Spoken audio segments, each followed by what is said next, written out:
Hey friends, it's Corey from Hey Let's Make Stuff. In today's video, we are talking about the new xTool S1. xTool reached out to me to see if I wanted to review their newest diode laser, and I took a look, and because it fits sort of between my smaller lasers and my large laser, I thought I would give it a shot. This machine is my fourth laser. I have two smaller machines, the Glowforge Aura and the xTool M1, and then I also have a Glowforge Pro, which is larger than this. But I was pleasantly surprised to find out that this laser has some features that are not available on any of the other lasers that I have that I think are really cool. I also feel like this is a really great laser for a lot of people in my audience. So let's dive in and learn all about it. Let's start by talking about types of lasers. I'm not going to go into too much detail, but I do think it's important for you to understand the types of lasers and what they can do so that you can make the right choice for your needs. So this is a diode laser. My Glowforge Aura and my xTool M1, the smaller ones, are also diode lasers. My big Glowforge Pro is a CO2 laser. Diode lasers tend to be more economical and more durable, making them less expensive and they last longer. However, they tend not to be quite as powerful as something like a CO2 laser. CO2 lasers are bigger and more powerful and heavier, and they tend to be more expensive than diode lasers. But what I think is most important to you is the color of the laser. A diode laser is on the blue spectrum, whereas a CO2 laser is on the infrared spectrum. And that comes into play a lot when cutting acrylic. Because a diode laser is blue, the laser basically just goes straight through anything that is blue or clear or light, translucent, anything like that. When it comes to acrylic, a diode laser is not going to be able to cut. There are some hacks for being able to engrave those colors with a diode laser, but generally, if you want to do acrylic and you want to cut a lot of acrylic, you want to use clear, you may want to upgrade to that CO2 laser. The CO2 laser has an infrared laser, and it can cut through basically any color of acrylic. So that is a huge difference between diode lasers and CO2 lasers, in addition to sort of the durability and the price. If you want to do acrylic, you're definitely going to want to save up your money and get that CO2 laser. This can cut black, dark colors, but it still takes a lot of passes, whereas with my Glowforge Pro, I can throw basically any color of acrylic in there and it will cut it in a single pass. So if you want to do acrylic, you can maybe skip the rest of this video and get yourself a CO2 laser like a Glowforge Pro or an xTool P2. But if acrylic is only something that you're a little bit interested in and you want to do more things with wood, then definitely keep watching, because then maybe a diode laser is for you. Next, let's talk about power. So one of the biggest differences between diode and CO2 machines for a long time was the amount of power that they could produce. So my Glowforge Aura is 6 watts, my xTool M1 is 10 watts, and my Glowforge Pro is 45 watts. And that is a big difference when it comes to things like speed, number of passes, power, all of those things. But xTool has worked some sort of scientific laser magic and managed to get a 40-watt diode laser. So my other ones, like I said, 6 and 10, my CO2 laser 45, this is 40. So this is very powerful in comparison to my other diode lasers. But again, even with all of that power, it still doesn't cut the blue or clear colors just because of the color of the laser itself. You can actually get 3 different laser modules. So like I said, I have the 40-watt laser. You can also get a 20-watt laser as well as an infrared. Let's talk a little bit about the difference between these laser modules. So let's start with the infrared. The infrared doesn't cut, but it does allow you to etch metal. So if you're a jewelry maker, for example, you may want to add on that infrared module so that you can get that and make your jewelry with etching and that sort of thing. Then there's a 20-watt module and a 40-watt module. And I'm going to sort of put it basically, if you want to do more engraving, I would probably get the 20-watt module. The size of the laser is actually smaller, so it can be more detailed. I'm more interested in cutting versus engraving. I do some engraving, but I really am more interested in cutting. So because I'm more interested in cutting, I wanted all of that extra power in the 40 watts so that I could cut through even thicker materials. But again, they are swappable. You just have to pull out a couple screws and put the new laser module in. So if you want all 3, you could do that. All right, now that we know where this laser sort of sits kind of in relation to other lasers, let's start talking about the laser itself. I have to say, this was packaged so nicely. It came in a nice box with a bunch of styrofoam, and it had these 2 helpful straps wrapped around it.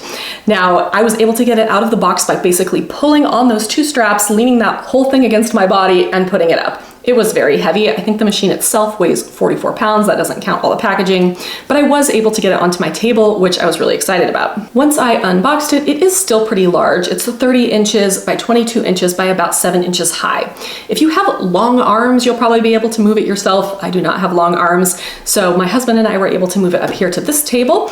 No problem. It's really not that heavy. It just kind of takes two people because it's a bit big and unwieldy. There are a bunch of accessories that you can get with the S1, but for this video, I just wanted to show you what you get when you just order the machine itself. In my next video about the S1, I'm going to go into a bunch of details about some of the accessories, but for this one, we're just talking about what came in the box. The S1 comes almost fully assembled, which I was very thankful for because I just do not like assembling things all that much. You do have to pull out some screws from inside the machine that allow the laser arm to move. You'll have to install the laser head, just 2 screws, very easy. And then it's 4 screws on the back to install the vent pipe, and that's about it. Everything you need to get started is also in the box. There's a little toolkit. It has everything you need to get that laser module set up, screwdriver, extra screws, all sorts of things in here. There's a little materials packet for you to get started. I didn't actually go through anything in the materials packet. I've been using my own materials when I've been testing, but there is a little packet for you to get started, so you don't even need to order materials when you order the machine. Of course, you also get that vent pipe off the back, which I will talk about here in a little bit. And then you get the triangle prisms. So the triangle prisms are basically triangular rods. They're a triangle here, and you use them in the bottom of your machine to basically lift up your material so there's airflow underneath when you're cutting. I have to say, I don't love the triangle prisms. I got them with my xTool M1 as well. I just find them really fussy and they move around and they're kind of annoying and they're really loud. So not a big fan. There is a honeycomb tray that you can get to put in the bottom, but that will come in my accessories video. Overall, this was like one of the easiest things I've ever had to set up in my craft room. It took me maybe 15 minutes total to get it running. The bed inside the S1 is quite large. You can fit that big 20 by 12 inch material that you can get for a Glowforge or other materials. That's kind of a standard size. Easily fits in this bed, so you can cut on that. Then one of the #1 things I look for in a laser is safety. And this has a ton of safety features. I think they're really great, and it makes me really comfortable to have this in my craft room. The first safety feature is this green lid. It means you can look directly at the laser as it's cutting your project and you don't need any special eyewear. So really good, especially if you have kids who want to watch everything cut and they're, I'm always like, don't look at the laser when looking at my Glowforge Pro.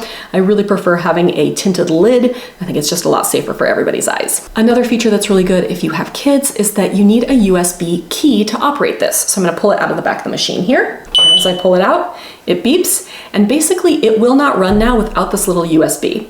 So if you want to keep your kids from playing with it when you're not around, you can just take this little key out and the machine won't operate without it. Inside the machine, there is a 5-way fire detection system, and I'm honestly not sure how it works, but in 5 different ways, it can tell you whether or not there is a fire inside there, and if there is, it will shut the entire laser down. When I'm using my laser, I always have a fire extinguisher and a fire blanket available, just because I think it's safer that way, but I do like that this machine, if it detects a fire, it'll automatically shut down and it won't keep trying to cut even though there's a fire inside of there. Another small feature that was also on the xTool M1, if you lift up the lid, the laser stops. So kid comes up, opens it up, laser stops, very safe. And then finally, there is an emergency shut-off button. It's back here.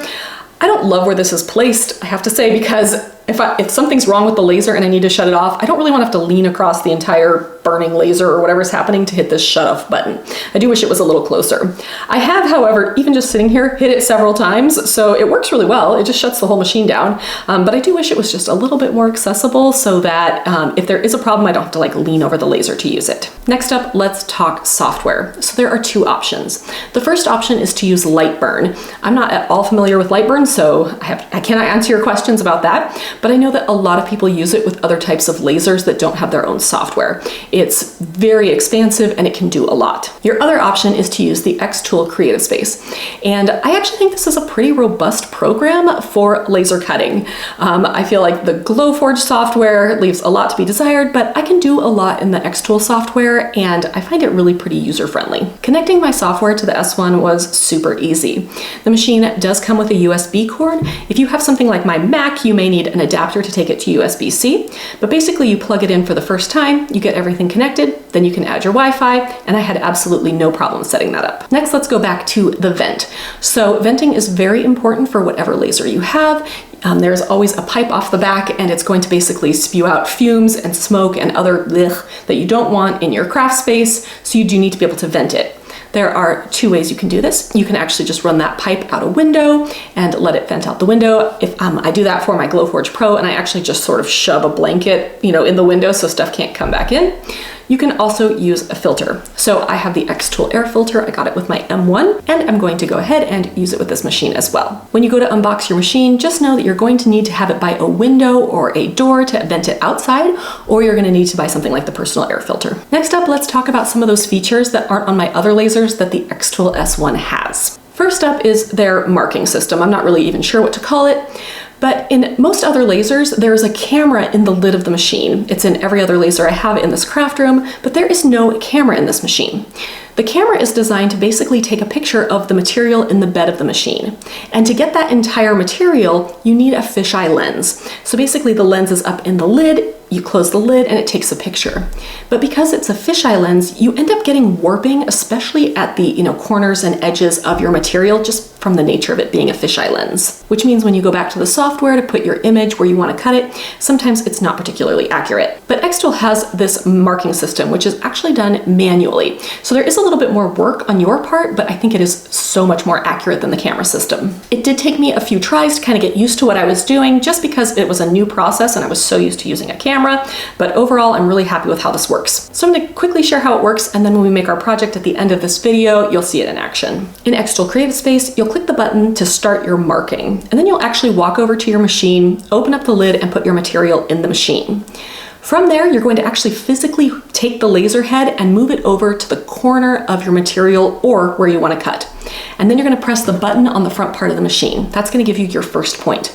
Then you're going to move it to the opposite corner, line up those crosshairs, and you're going to take a second point by pushing the button on the machine. This basically tells the xTool Creative Space, here is the square that I'm working with. You can do this with a square, with a circle, with a polygon, and with a line. So there are a lot of ways that you can use this marking system to get really, really accurate cuts. From there, you can go back to the software, and on the canvas of the software, you'll see a rectangle. And this is the rectangle that you marked, which means you can now drag and drop your image exactly where you want it on your material. I really do think this is just so much more accurate than the camera, and even though it requires a little bit more manual work on my part, the accuracy definitely makes up for it. Another thing that the camera does in the other lasers is that it measures the height of the material. It basically estimates the height of the material, and I would say it's pretty accurate. This system, however, doesn't have a camera, so it needed a different way to measure the height of a material. It does that using a pin system. So on the side of the laser, you'll install this small pin. It's a little black box with a pin that sort of sticks down below it. When you go into the xTool software and say measure the height of my material, that pin will drop down and give a precise height of your material. And then the other thing that makes this different than my other diode machines is the speed. It is so stinking fast compared to my other two diode lasers. In my Glowforge Aura video, I talked about a set of coasters I made using my Glowforge Aura. They were engraved and cut. They were pretty detailed. Each coaster took me an hour to make. My guess is that they would take about 10 minutes on this machine. That is really where that 40 watts is coming into play. It's just so much more power, meaning that you can make things so much faster with fewer passes. So that's the basics about this machine. Thank you for sticking with me. Now let's go ahead and make a simple project. For this project, I have a free file for you. You can grab that from my craft library at heyletsmakestuff.com/library. There, you can request the password if you don't already have it, and then come back to that same page to log in. This file is laser L10, so you have two ways to find it. You can go to the laser section at the top, click on the laser button, and it will drop you down to the laser section where you can look for L10. You can also use the search function on your computer. So if you have a Mac, you can use Command F. If you have a PC, you can use Control F. Just search for L10 and it will bring you right to the file. The first link is the actual download. That will download a zip to your hard drive, and it will have the bookmark files for this project inside the zip. The second link is to the blog post for this video if you'd like to read more, and the third link is actually this video. xTool also has a ton of free laser files in the xTool Creative Space if there's something else that you'd rather test with, or if you want to test different materials. But for this one, we're just going to be using a simple birch plywood so we can see how the machine works. Here I am in xTool Creative Space. I'm going to go up to Image and navigate to the file I want to upload. Once the file is uploaded, you'll see all 4 bookmarks. So I don't want to make all of these this time, so I'm actually going to click off, and then I'm going to select the first 3 here, and I'm just going to delete them so that I can just work with the single bookmark. From here, let me zoom in a little bit so we can see it a little better. From here, we want to set our material. I'm going to go ahead and choose pine plywood, and then I want to make sure that the layers of my image are processing properly. So I've got 2 layers to this image. I'm going to click on the first layer, which is the sort of interior part. This part we need to set to engrave. The default settings here are 20 for power, 300 for speed. I'm actually going to slow it down just a bit because I feel like I want my engraving to be just a little bit darker than it was in my tests. Now I'm going to select this outside piece. This is the cut piece. Right now it's set to score. I'm going to change it to cut, and I'm going to leave the power at 100 and the speed at 12. Next, I'm going to add the triangle prisms to the bed of the machine, just so we can get the airflow under our material.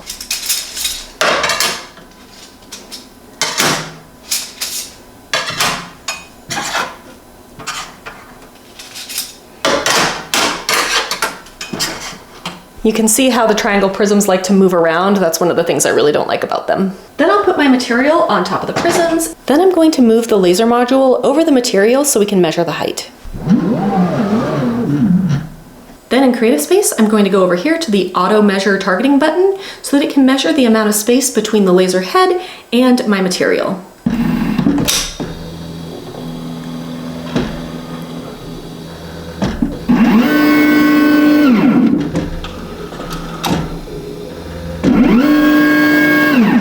Now we can do that marking procedure I talked about earlier. So I'm going to click Start Marking. And here I can choose what type of marking area I want. For this one, I'm just going to use a rectangle, but you can see here you can also make a circle, a polygon, or a line.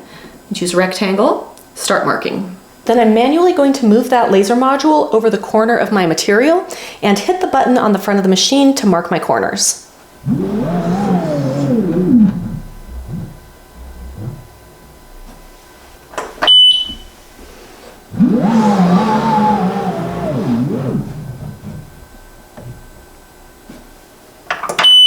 Then I'm going to close the lid of the laser. In xTool Creative Space, you can see here that I have my processing area marked out. I'm going to click End Marking, and done. Now if I zoom out, you can see here this square here is my exact material. It's so much more accurate than using a camera. Now I'm going to select my material here. I'm going to drag it up here toward the corner so we can know exactly where it goes, just like that. Move it over just a little bit, and that's it. I'm going to go ahead and hit Process. You'll get a little preview, just make sure it looks correct, then hit Start. Now all you need to do is press the button on the front of the machine to start your project.